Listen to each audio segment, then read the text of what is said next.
Hello students, कैसे हैं आप सभी लोग। मैं हूं Pooja Singh and welcome back to my channel accounting master class and this is the 10th lecture. ये मेरा 10वां लेक्चर है on the subject business mathematics and इस टाइम हम लोग पढ़ रहे हैं चैप्टर मैट्रिक्स। 2 लेक्चर वीडियोस मैं ऑलरेडी अपलोड कर चुकी हूँ इस चैप्टर पे। This is my third lecture, ये मेरा तीसरा लेक्चर है और मैं उम्मीद करती हूँ कि लास्ट के जो मेरे 2 लेक्चर्स थे वो आपने देख लिए होंगे। बट अगर सपोज करिए मिस हो गए हैं तो कोई बात नहीं, बट कोशिश करिएगा कि इस लेक्चर के बाद उन्हें भी जरूर देखिएगा। ओके। और मैं एक सजेशन भी देना चाहूंगी कि ये जो है ना, ये मैथ्स का सब्जेक्ट है, तो आप जितना ज्यादा से ज्यादा क्वेश्चन आप कर पाएंगे उतना ज्यादा अच्छा है, उतना आपका कॉन्सेप्ट और क्लियर होगा, समझ में आएगा कि प्रॉब्लम कहाँ पे आ रही है, कैलकुलेशन में मिस्टेक हो रही है या लॉजिक क्वेश्चन का नहीं समझ में आ रहा है। ठीक है, तो जो भी बुक ऑफ फॉलो करते हैं इस लेक्चर के बाद इस टॉपिक के जो क्वेश्चन है वो अपनी बुक से जरूर ट्राई करिएगा। ठीक है, क्योंकि देखिए ये तो लेक्चर वीडियो है, यहाँ पे मैं लिमिटेड नंबर ऑफ क्वेश्चन ही करा सकती हूँ, 4 से 5 6 से 7 क्वेश्चन ही हर लेक्चर में करा पाती हूँ। बट इतने क्वेश्चन से काम नहीं चलेगा, आपको अपनी बुक से ज्यादा क्वेश्चन ट्राई करने हैं। ओके। और एक बार चलिए मैं शॉर्ट में आपको बता देती हूँ कि जो लास्ट के मेरे 2 लेक्चर्स थे उसमें हमने कौन कौन से टॉपिक कवर किए हैं।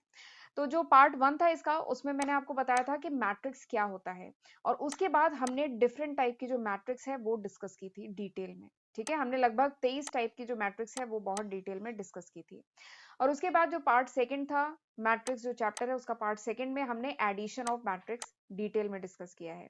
ठीक है, मैट्रिक्स, 2 मैट्रिक्स का एडिशन कैसे किया जाता है, मैट्रिक्स एडिशन की कुछ प्रॉपर्टीज देखी थी और उस पर बहुत सारे न्यूमेरिकल किए थे।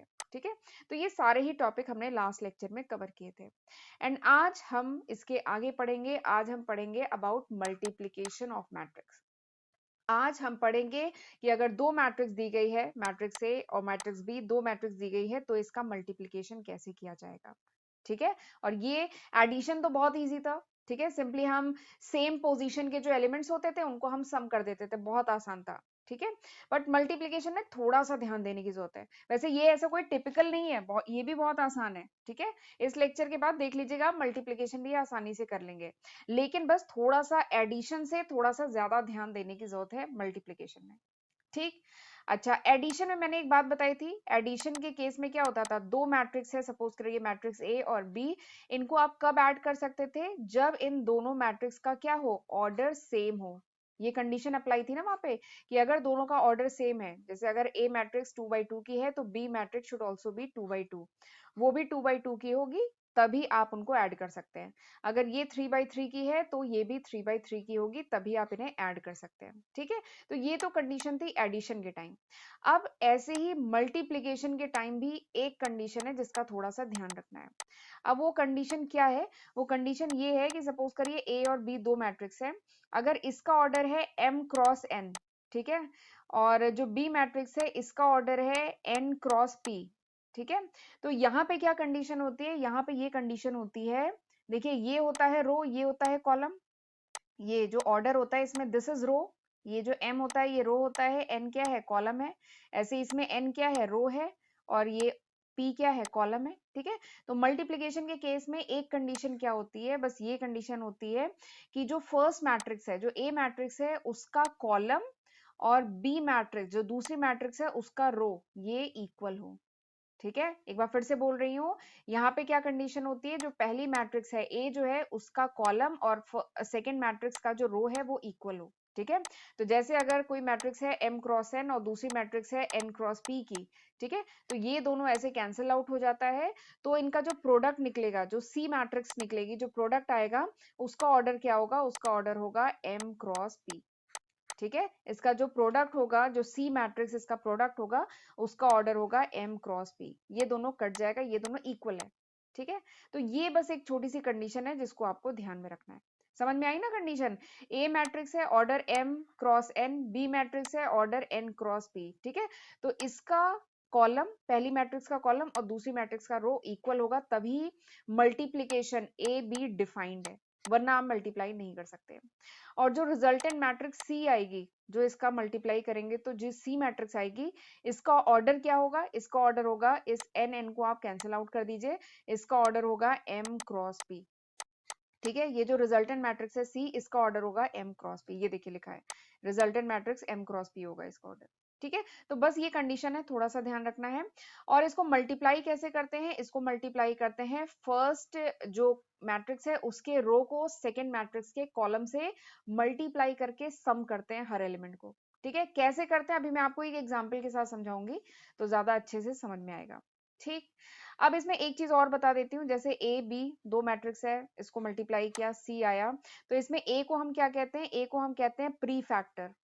ठीक है, ए बी दो मैट्रिक्स को मल्टीप्लाई कर रहे हैं, तो ए को कहते हैं प्री फैक्टर, बी को कहते हैं पोस्ट फैक्टर। ठीक, ए है प्री फैक्टर, बी है पोस्ट फैक्टर। ठीक, अगर ऐसे करके मैं डिफाइन कर रही हूँ B A equals to zero, sorry B A equals to C, तो इसमें हम बी को कहेंगे प्री फैक्टर, ए को कहेंगे पोस्ट फैक्टर। ठीक है, तो ये थोड़ा सा टर्म ध्यान रखिएगा। चलिए अब मैं बताती हूँ मल्टीप्लाई कैसे करेंगे। तो एक क्वेश्चन ले लेते हैं। तो क्वेश्चन है, आपको दो मैट्रिक्स दी गई है, मैट्रिक्स ए एंड बी। ठीक है, आपको इसका प्रोडक्ट निकालना है प्रोडक्ट ए बी, और बताना है कि why B A is not defined. ठीक है, तो चलिए करना शुरू करते हैं। सबसे पहले तो मैट्रिक्स ए जो है इसका ऑर्डर क्या है 3x3, मैट्रिक्स बी का ऑर्डर क्या है 3x2। देखिए तीन रो है दो कॉलम है, तो 3x2। तो सबसे पहले मैंने आपको बताया था मल्टीप्लीकेशन के केस में एक कंडीशन होती है। क्या कंडीशन होती है कि फर्स्ट मैट्रिक्स का जो कॉलम है, ठीक है, यानी ये, और सेकेंड मैट्रिक्स का जो रो है दैट शुड बी इक्वल, यानी इसका कॉलम और इसका रो इक्वल होना चाहिए। तो क्या ये इक्वल है, हाँ इक्वल है, तो यानी ये मैट्रिक्स, यानी ये जो प्रोडक्ट है दिस इज डिफाइंड, ये डिफाइंड है। ठीक है, लेकिन अगर इसी का अपोजिट मैं बी ए निकालू, तो बी ए, बी को ए मैट्रिक्स से मल्टीप्लाई करूं, तो बी का अगर मैं ऑर्डर की बात करूं, बी मैट्रिक्स का ऑर्डर क्या है 3x2, ए मैट्रिक्स का ऑर्डर क्या है 3x3। तो क्या ये और ये इक्वल है, नहीं ये इक्वल नहीं है, तो इसका मतलब क्या है कि B A is not defined, B A क्या है, ये डिफाइंड नहीं है।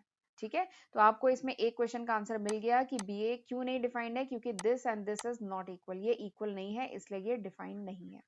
ठीक, यहां तक समझ में आ गया। तो अब चलिए, हमने पहली कंडीशन तो चेक कर ली कि यानी ये जो मैट्रिक्स है डिफाइंड है, यानी हम प्रोडक्ट कर सकते हैं। तो चलिए अब इसका प्रोडक्ट करना शुरू करते हैं। ये है 3x3 की मैट्रिक्स, ये है 3x2 की मैट्रिक्स, तो ये दोनों कट जाएगा, यानी जो रिजल्टेंट मैट्रिक्स, इसको जब हम प्रोडक्ट करेंगे तो जो रिजल्टेंट मैट्रिक्स होगा उसका ऑर्डर क्या होगा, उसका ऑर्डर होगा 3x2।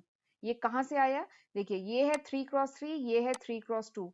ठीक है, तो ये 3 जो कॉमन है ये कट जाएगा, तो ये आएगा 3x2, यानी जो हमारा जो प्रोडक्ट मैट्रिक्स आएगी ए और बी को जब हम प्रोडक्ट करेंगे तो जो मैट्रिक्स आएगी सी, उसका ऑर्डर होगा 3x2, यानी तीन रो दो कॉलम। ठीक है, तो इसके एलिमेंट क्या होंगे C11 C12, ठीक है, first row second column, C21 C22 C31 C32। ठीक है, यही एलिमेंट्स इसके होंगे। ठीक है, तो अब चलिए, अब मैं आपको बताती हूँ कि कैसे ये एलिमेंट निकालेंगे, C11 कैसे आएगा। तो मैंने बताया था मल्टीप्लिकेशन के लिए क्या करते हैं, फर्स्ट जो मैट्रिक्स है उसकी रो को सेकेंड मैट्रिक्स के कॉलम से मल्टीप्लाई करते हैं। ठीक है, तो यहाँ पे क्या लिखा है C11, यानी फर्स्ट रो को फर्स्ट कॉलम से मल्टीप्लाई करेंगे, इसके फर्स्ट रो को इसके फर्स्ट कॉलम से मल्टीप्लाई करेंगे। तो देखिए 0 multiplied by 1, 0 multiplied by 1 plus 1 multiplied by -1, ये आया 1 मल्टीप्लाइड बाई -1। उसके बाद 2 मल्टीप्लाइड बाई 2, ठीक है, 2 मल्टीप्लाइड बाई 2, और बीच में इनको प्लस करते हैं। ठीक है, जैसे 0 को इससे मल्टीप्लाई किया, प्लस 1 को -1 से मल्टीप्लाई किया, प्लस 2 इंटू 2, ऐसे करते हैं। ठीक, तो ये आ गया C11। अब C12 निकालें, ये जो C12 है वो कैसे निकलेगा, देखिए 1 2 है, यानी फर्स्ट रो सेकेंड कॉलम, यानी इसका फर्स्ट रो, ए मैट्रिक्स का फर्स्ट रो, और इसका क्या है सेकेंड कॉलम। ठीक है, तो हम लेंगे इसका फर्स्ट रो, यानी 0 इंटू -2, 0 इंटू -2, फिर 1 इंटू 0, 1 इंटू 0, फिर उसके बाद 2 इंटू -1, 2 इंटू -1, और बीच में इनको प्लस कर देंगे। ठीक है, तो ये निकल गया C12, और ये क्या था C11। फिर निकालते हैं अगला एलिमेंट C21। C21 का क्या मतलब है, सेकेंड रो फर्स्ट कॉलम, यानी जो पहली मैट्रिक्स है इसका हमने सेकेंड रो लिया और इधर का हमने फर्स्ट कॉलम लिया, तो 1 इंटू 1, ठीक है, 1 इंटू 1, फिर उसके बाद दूसरा 2 इंटू -1, 2 इंटू -1, फिर उसके बाद 3 इंटू 2, ये 3 इंटू 2 हो गया। ठीक है, तो ये निकल गया हमारा C21। फिर उसके बाद C22 निकालते हैं। C22 क्या है? सेकेंड रो सेकेंड कॉलम, इसका सेकेंड रो लीजिए ये, और इसका सेकेंड कॉलम लिया ये, तो 1 इंटू -2 ये आ गया, फिर 2 इंटू 0 ये आ गया, फिर 3 इंटू -1 ये आ गया, और बीच में इनको प्लस कर दीजिए। ठीक है, तो ये C22 निकल गया। अब C31 निकाले, यानी third row first column, third row को फर्स्ट कॉलम से मल्टीप्लाई करेंगे, तो 2 इंटू 1 और 3 इंटू -1 और 4 इंटू 2, ये देखिए 4 इंटू 2। ठीक है, ये आ गया। फिर ऐसे ही C32 निकालेंगे। ठीक है, C32 अब आप खुद इसमें मैट्रिक्स से देख के निकालिए। ठीक, यानी ये हमारी जो प्रोडक्ट मैट्रिक्स है इसके सारे एलिमेंट आ गए। अब आपको केवल कैलकुलेट करना है, तो 0 इंटू 1, 0 इंटू 1 0, यहाँ -1 +4, ठीक है, ऐसे ही 1 -2 6। ठीक है, ये देखिए ये इसके जो एलिमेंट है ये हमने यहाँ पे इसको कैलकुलेट करके सिंप्लीफाई करके रख लिया। और जब आप इसको कैलकुलेट करेंगे, इसको कैलकुलेट करिए, आया 3।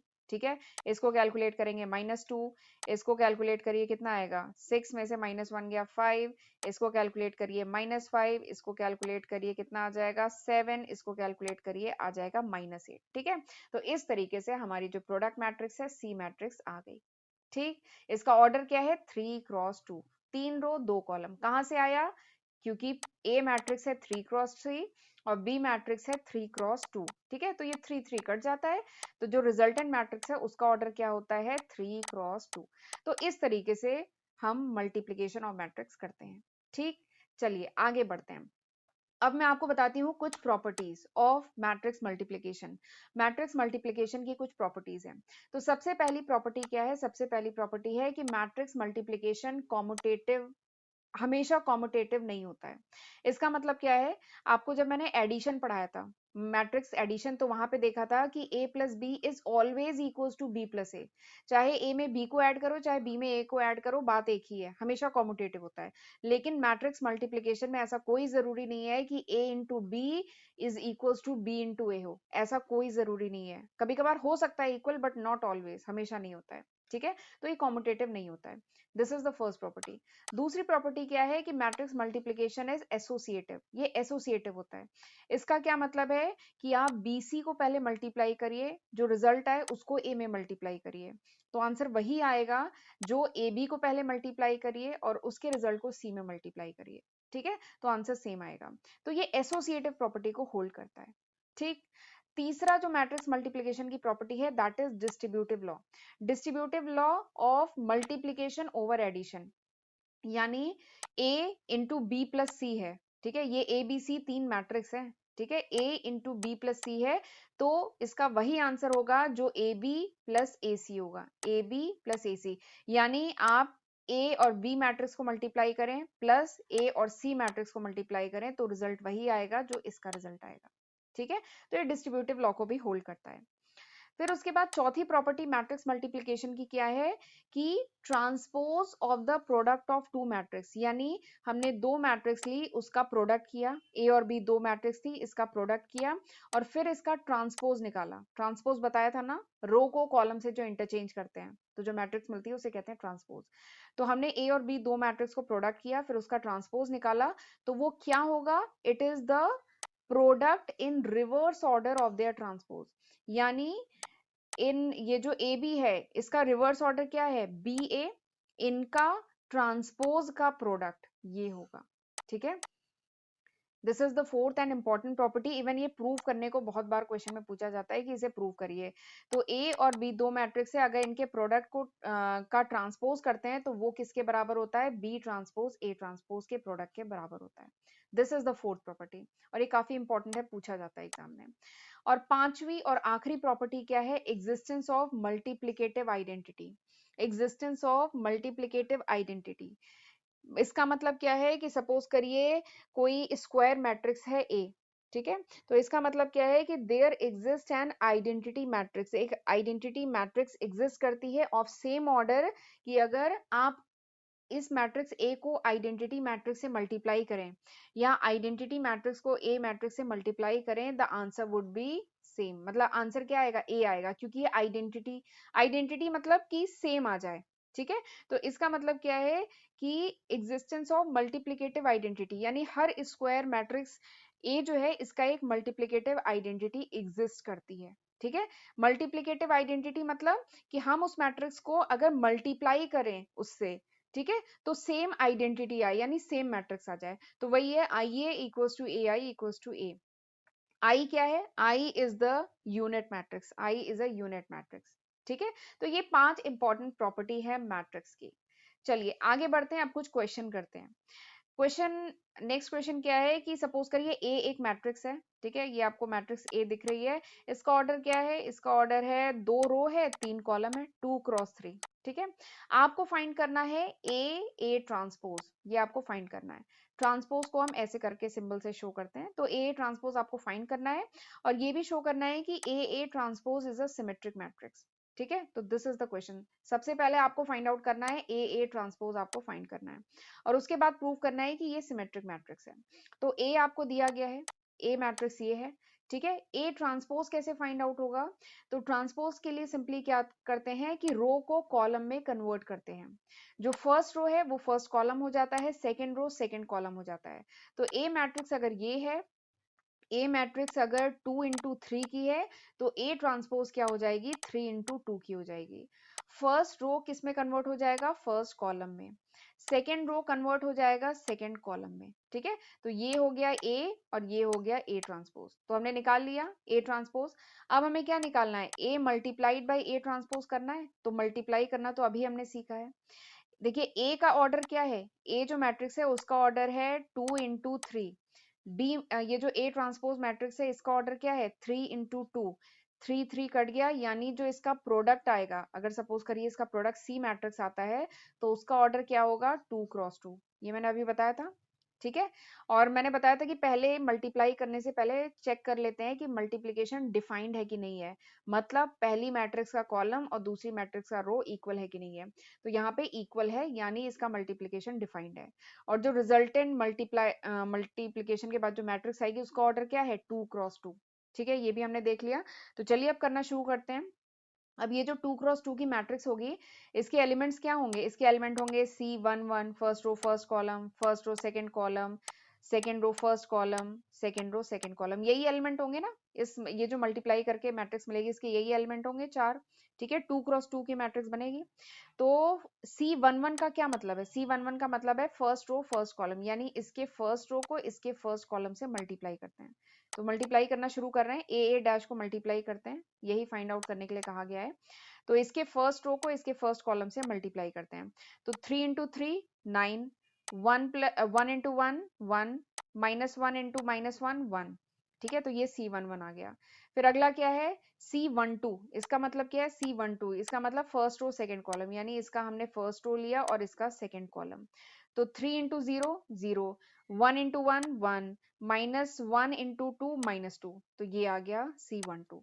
अब C21 निकालें, 21 मतलब सेकेंड रो फर्स्ट कॉलम। ठीक, तो 0 इंटू 3 0, 1 इंटू 1 1, 2 इंटू -1 -2। ठीक है, और ऐसे ही फिर 2 इसका सेकेंड रो इसका सेकेंड कॉलम, तो 0 इंटू 0 0, 1 इंटू 1 1, 2 इंटू 2 4। ठीक, तो हमने C22 निकाल लिया। अब क्या इसको हम कैलकुलेट कर लें?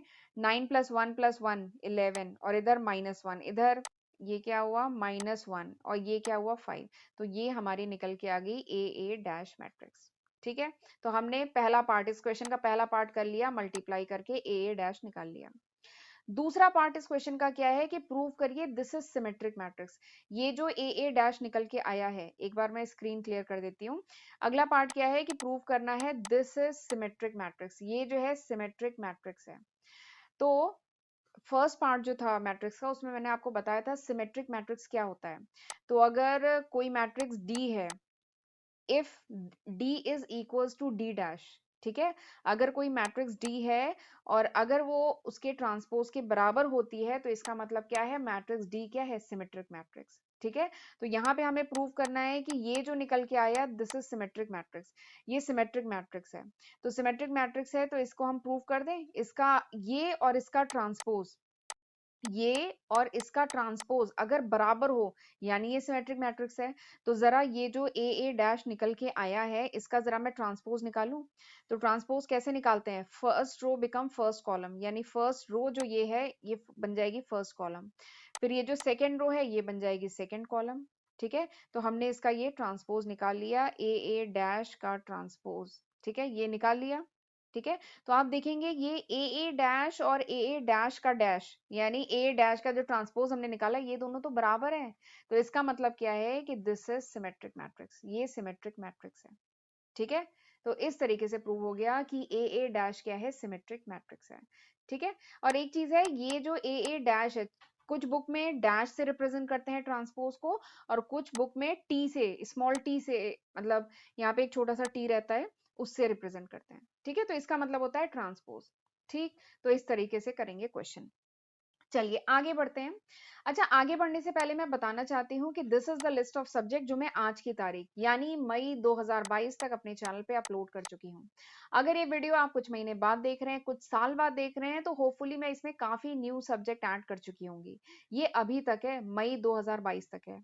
400 से भी ज्यादा वीडियो लेक्चर्स मैं अपने चैनल पे अपलोड कर चुकी हूँ, तो ये सब मैंने आपके लिए किया है, तो जरूर इनका फायदा उठाइएगा, खुद भी पढ़िएगा और अपने फ्रेंड्स के साथ भी ज्यादा से ज्यादा इन वीडियो लेक्चर्स को शेयर करिएगा। ओके, और चैनल पे पहली बार आए हैं तो चैनल को सब्सक्राइब जरूर करिएगा, नोटिफिकेशन बेल भी प्रेस करिएगा, तभी आपको मेरे जो अपकमिंग वीडियोस हैं उनकी नोटिफिकेशन मिल पाएगी। ओके, और मैंने इन सारे ही जो सब्जेक्ट्स हैं इनकी सेपरेट प्लेलिस्ट बनाई हुई है अपने चैनल पे, तो जरूर एक बार इनको चेक करिएगा। ओके, तो चलिए फिर आगे बढ़ते हैं। चलिए एक और क्वेश्चन करते हैं।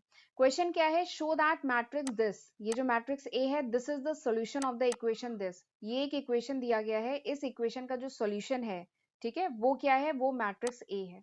ठीक, तो आपको ये प्रूव करना है।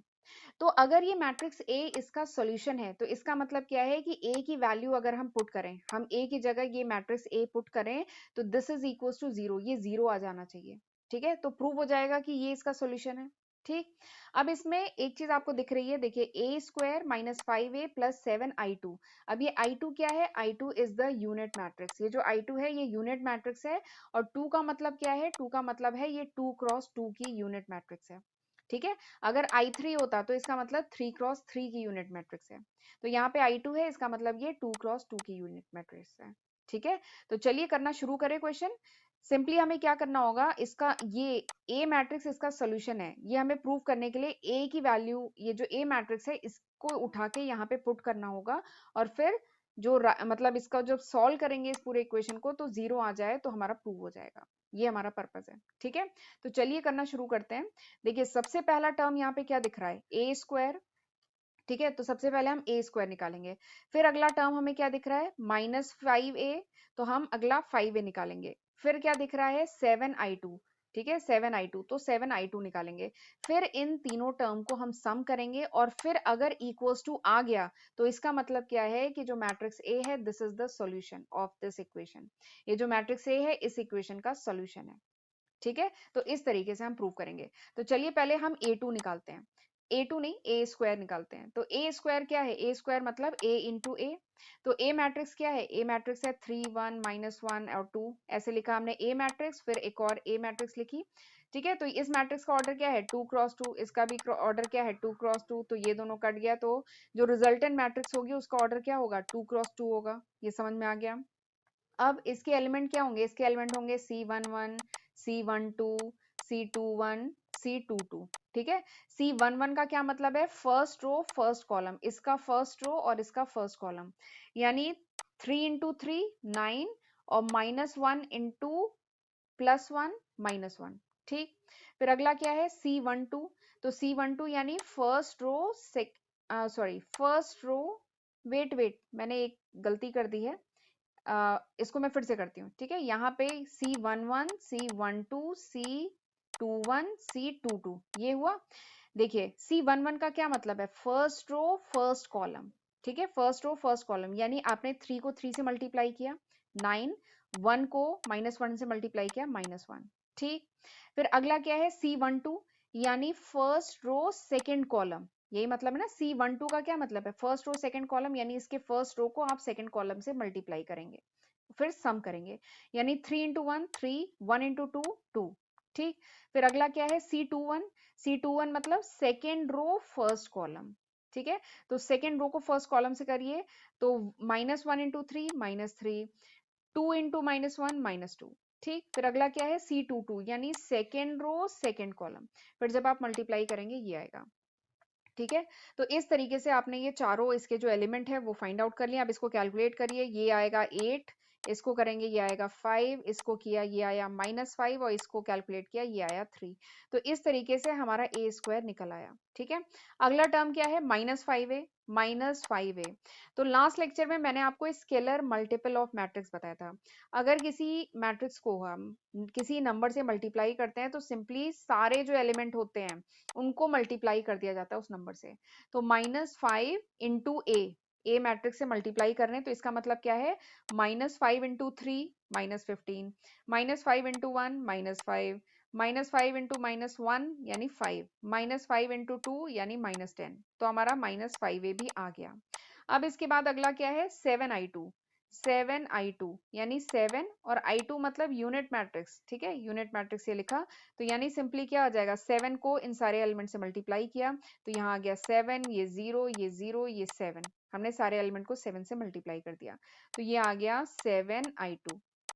ठीक, तो हमारा ए स्क्वायर -5a प्लस 7i2 ये तीनों टर्म आ गए। अब जरा तीनों को सम करते हैं और अगर 0 आ गया तो इसका मतलब क्या है कि ये जो ए मैट्रिक्स है this is the solution of this equation. तो जरा हम सम करते हैं। तो हमने पहला जो ए स्क्वायर निकाला था वो यहाँ पुट किया, जो 5 निकाला था वो यहाँ पुट किया और 7i2 को हमने यहाँ पुट किया, ये पुट किया। अब तीनों को हम ऐड कर ले। ठीक है, अच्छा एक चीज इसमें कंफ्यूज मत होइएगा, हमने यहाँ पे -5 से ही मल्टीप्लाई कर दिया है तो यहाँ पे हम ऐड करेंगे। ठीक है, हम इसको यहाँ पे ऐड करेंगे। अब हम ऐड करने में जानते हैं कि तीनों जो मैट्रिक्स है उसका ऑर्डर सेम होना चाहिए, तो देखिए यहाँ पे सेम ऑर्डर है तो अब सेम पोजीशन के एलिमेंट को सम कर दिया जाता है, यही मैंने लास्ट लेक्चर में बताया था। तो यानी 8 -15 प्लस 7 कितना आएगा, 8 -15 प्लस 7 आएगा 0। ठीक, फिर उसके बाद 5 -5 और 0, तो 5 -5 और 0 कितना आएगा 0। ठीक, फिर -5 5 और 0, तो -5 5 0 कितना आएगा 0। फिर अगला क्या है 3 -10 और 7 यानी -10 प्लस 10 कितना आएगा 0, तो यानी ये निकल के आ गया 0। तो ये प्रूव हो गया कि हमारा जो ए मैट्रिक्स है this is the solution of this equation, ये इस इक्वेशन का सॉल्यूशन है। ठीक है, तो इस तरीके से प्रूव किया जाएगा और इस तरीके से मल्टीप्लाई किया जाएगा। और मल्टीप्लिकेशन में एक सजेशन देना चाहूंगी कि जो मल्टीप्लिकेशन के बाद जो मैट्रिक्स आती है रिजल्टेंट मैट्रिक्स सी आती है, उसका जो एलिमेंट्स है ना वो ऐसे करके पहले लिख लिया करिए। जैसे अगर ये 2x2 का रिजल्ट आएगा, ठीक है, अगर मल्टीप्लाई करने के बाद जो मैट्रिक्स आएगी वो अगर 2x2 की आ रही है तो आप इसको कैसे पहले ही डिफाइन कर लीजिए। इसको सी से अगर हम रिप्रेजेंट करते हैं C11 C12 C21 C22, ठीक है, तो इससे हमें समझ में आ जाएगा कि जो ए बी मैट्रिक्स जिसको हम मल्टीप्लाई करके सी मैट्रिक्स निकाल रहे हैं, तो हमें ए का फर्स्ट रो लेना है, फिर बी का फर्स्ट कॉलम लेना है। 1 2 का मतलब क्या है, ए का फर्स्ट रो बी का सेकंड कॉलम। C21 का मतलब क्या है, ए का सेकंड रो बी का फर्स्ट कॉलम। C22 का क्या मतलब है कि ए का सेकंड रो बी का सेकंड कॉलम। ठीक है, हम रो को कॉलम से मल्टीप्लाई करते हैं, तो इसमें एकदम कंफ्यूजन मत रखिएगा और जितने ज्यादा क्वेश्चन लगा पाएंगे उतना अच्छा है आपके लिए। ठीक है, तो चलिए ये लेक्चर मैं यहीं पे वाइंड अप करती हूँ। This was all about this lecture. अब हम अगले लेक्चर में मिलेंगे कुछ और नए टॉपिक के साथ मैट्रिक्स के। ठीक है, तब तक जहां तक मैंने पढ़ाया है ये पढ़ के रखिएगा और बुक से और क्वेश्चन लगाइएगा। ठीक है, तो चलिए अपना ध्यान रखिएगा, मिलते हैं अगले लेक्चर में। God bless you.